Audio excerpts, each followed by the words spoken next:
syukur bagi Allah Subhanahu wa taala. Salawat dan salam bagi Rasulullah sallallahu alaihi wasallam. Alhamdulillah, malam hari ini kita diberi taufik hidayah oleh Allah sehingga dengan hal tersebut kita mampu mengerjakan perintah Allah Subhanahu wa taala. Dan mudah-mudahan kita senantiasa dalam taat sehingga kita bisa mendapatkan ridha Allah Subhanahu wa taala. Amin ya rabbal alamin. Para jemaah sekalian yang dirahmati Allah Subhanahu wa taala, di penghujung Ramadan ini kita nengok orang mulai sibuk. Ada yang sibuk nyari kue, ada yang sibuk bikin kue, ada yang sibuk nyari baju baru, sandal baru, segala baru. Pokoknya punya kesibukan masing-masing. Sehingga dengan kesibukan itu banyak di antara kita ini tidak sama dengan awal Ramadan. Yang awalnya semangat ibadah, tiba di akhir-akhir tidak semangat lagi. Padahal sesuatu tersebut yang terpenting itu pada endingnya. Akhir daripada sesuatu itu macam mana? Itu yang penting. Walaupun di awalnya sarut marut, tetapi kalau di akhirnya baik, tidak masalah. Walaupun di awal kehidupan misalnya kita ni mafia, penjahat kelas kakap, tapi kalau akhirnya husnul khotimah, alhamdulillah. Yang penting kan endingnya, karena akhir itu yang penting. Maka ada sebuah syair dikatakan oleh para ulama, laisal 'ain liman labisal jadid, lakin 'ain liman ta'atuhu tuzid.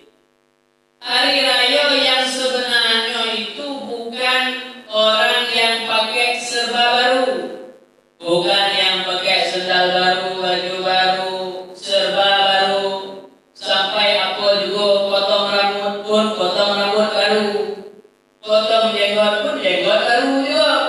Bukan itu orang yang dapat hakikat raya.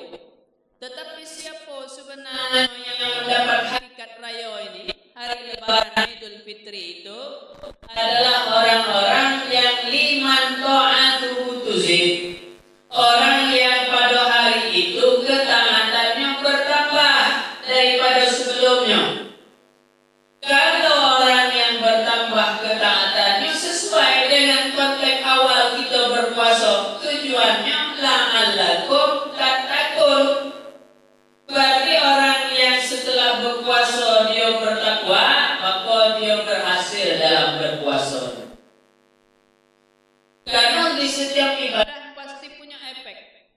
Contoh, puasa untuk la'allakum tattaqun, menjadi orang agar lebih bertakwa. Salat dapat mencegah perbuatan keji dan mungkar.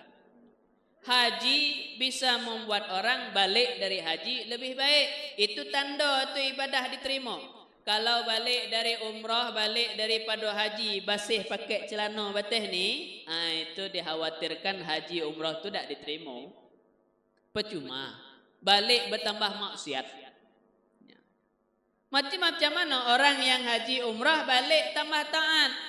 Sebelumnya semayang ke masjid ni 2 kali sehari, kini dah tambah 4 kali, kinilah jadi 5 kali. Baru ada ciri-ciri orang yang diterima oleh Allah ibadahnya. Karena apabila ibadah diterima pasti memberi dampak yang lebih baik.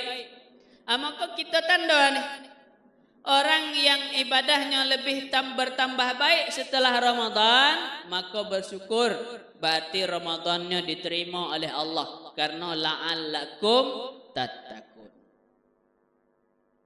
Mudah-mudahan kita ni walaupun di akhir-akhir kurang-kurang semangat, ibadah kita ini diterima oleh Allah Subhanahu wa taala. Amin ya rabbal alamin.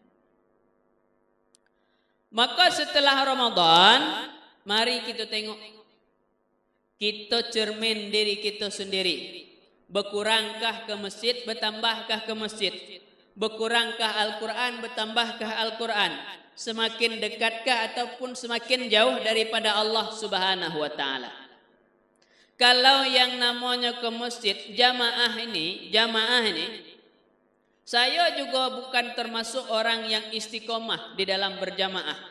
Tetapi saya sampaikan yang pertama motivasi diri saya sendiri dan motivasi yang lain yang belum istiqomah. Disampaikan dalam sebuah ayat, biasanya ada ya di sini, tidak ada aku tengok dari tadi dia. Innama ya'muru masajidallah. Orang yang memakmurkan masjid tersebut, orang yang memakmurkan masjid adalah salah satu tanda orang yang beriman. Kita niat ke masjid nih sebagai orang yang memakmurkan ke masjid supaya kita tergolong dalam orang yang beriman gitu. Kalau saya ngato nih kita nih hidup kurang pandai korupsi. Kalau masalah sen pandai korupsi, betete korupsi pandai ratusan, lincah nian. Kalau korupsi sen, tapi kalau korupsi masalah pahala, kurang. Macam mana korupsi kepala? Ikut nih kita duduk macam ni nih. Tahu tak cara macam mana dapat pahala dengan duduk baik? Kita banyak yang tak tahu macam mana cara nawaitul i'tikaf lillahi ta'ala. So niat i'tikaf. Kalau dari tadi kita duduk di masjid niat i'tikaf, maka pahala dengan ceramah ada, pahala i'tikaf ada. Kalau kita tak ada niat i'tikaf, berarti tak adalah pahala i'tikaf. Itu makanya saya mengatakan kurang pandai korupsi. Seharusnya korupsi na pandai itu pada masalah taat ini, pada masalah pahala. Selagi ada celah untuk rebut. Selagi ada celah untuk ambil. Itu kalau masalah sana, biar bercuil macam ni. Pokoknya ambil. Kalau masalah pahala, lantaklah situ. Jadi kita juga harus pandai korupsi dalam masalah amal soleh. Tak korupsi masalah sen baik. Tak mas korupsi masalah harta baik. Masalah kebaikan kita juga harus pandai. Supaya apa? Balik besok banyak yang dibawa. Banyak dapat untung. Dan yang kedua, masalah jamaah ni. Dikit lagi ya. Dua lagi. Masalah jamaah ni. Siapa dalam sebuah hadis disampaikan, siapa yang berjalan menuju ke masjid untuk menunaikan solat fardu, satu langkah ngampun dosa, satu langkah naik derajat. Cuman kami pakai motor, putaran motor itu. Sekalinya berputar ban depan itu berarti ampun dosa. Berputar ban belakang, naik derajat gitu. Itu ukurannya. Sebab kita ada berjalan kaki lagi. Kalau pemobil, entahlah nyempek masalahnya. Istilahnya apa? Berjalan ke masjid ni, ampun dosa, naik derajat. Apa guna naik derajat? Naik derajat di syurga itu dia ada sama dengan hotel ni, ada level kelas 1, kelas 2, ada bintang 5. Beda kelas, beda bidadari dong. Kalau kelas 5, wah itu nyolah Pak RT macam mana? Kelasnya tuh. Semakin tinggi kelasnya, semakin tinggi pula kualitasnya. Karena di surga itu macam itu juga. Hidup di dunia sebenarnya gambaran kehidupan di akhirat. Di dunia ini ada orang rumah papan, ada orang rumah batu, ada orang dari marmer, ada orang macam ni, ada orang rumahnya mewah-mewah. Kalau di dunia butuh banyak sen dapat mewah-mewah. Kalau di akhirat butuh banyak pahala dapat surga mewah. Macam tu caranya. Maka salah satu untuk naik derajat supaya naik level kita besok dapat bintang kelas 5. Jamaah salah satu cara. Yang terakhir jamaah. Di dalam kitab Sirus Salikin karya Syekh Abdus Somad Palembang. Beliau inilah sekitar 300-an atau 200-an lebih tahun yang sudah masa beliau. Disampaikan Di dalam surga itu Allah ada membangun sebuah perkampungan yang bernama Baitul Jalal. Di dalam perkampungan ini ada satu istana dibangun oleh Allah. Di dalam satu istana itu terdapat 4.000 kamar. 4.000 kamarnya satu istana. Di dalam satu kamar 4.000 kasur sofa. Di dalam satu sofa itu 4.000 kamar, 4.000 kasurnya. Di dalam satu kasur 4.000 bidadari. Belantak di bidadari dong. Coba kali 4.000 kali 4.000 tadi berapa banyak? Di dalam satu bidadari 4.000 pelayannya, anak buah 4.000 pula. Kalau di dalam kitab lain disampaikan, satu bidadari itu membawa makanan 70 rasa.